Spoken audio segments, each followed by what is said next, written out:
Get ready, start.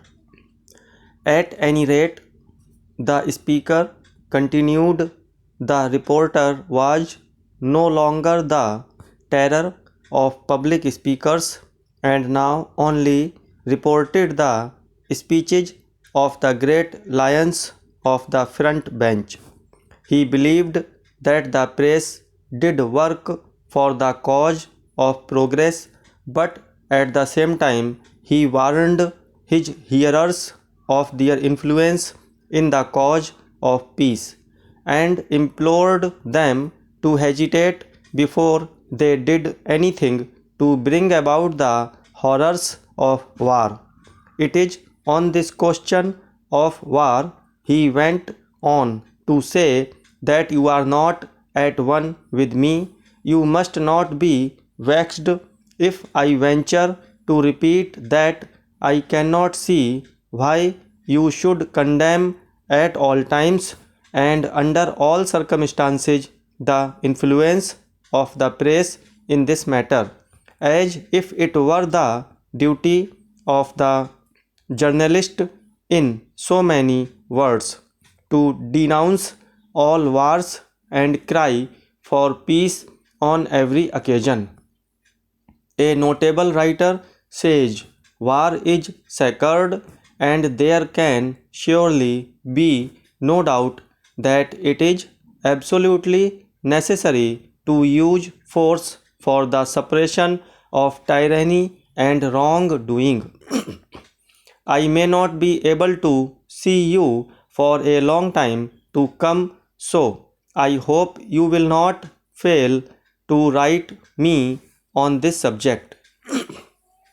Doubtless, you will be able to find some objections to my statements.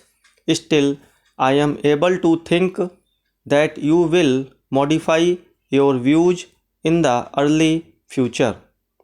If it be not too much trouble to you, will you kindly post to me the copies of the pamphlets I lent you some time ago, and although you may not have read all of them, perhaps you will give me your opinion on those you have perused.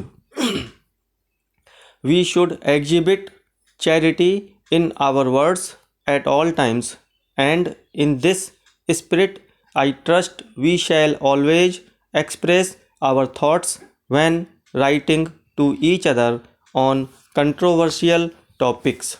Next para.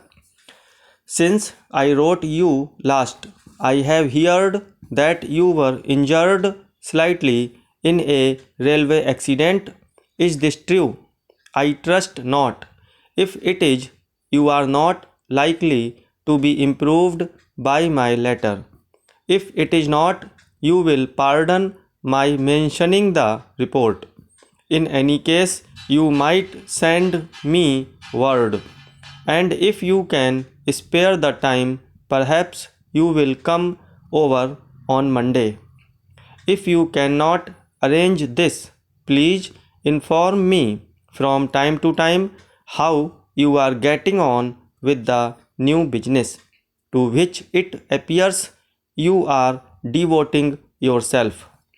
If it be as successful as you were inclined to think, you will be very fortunate, and if it be not quite so profitable as you hoped, it will still have proved an interesting experiment.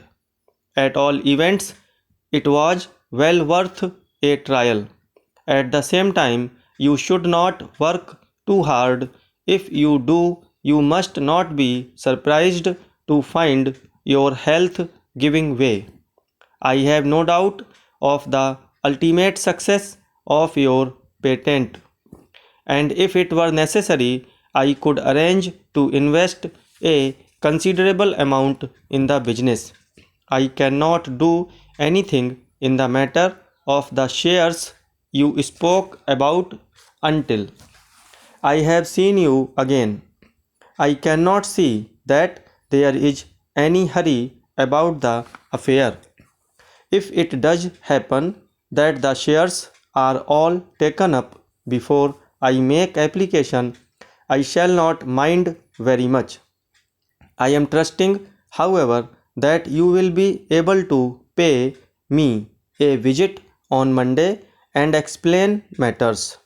I have staying with me an old friend who has been out to South America for 3 years on business matters, and I am sure you will be delighted with his conversations on the customs and manners of the natives.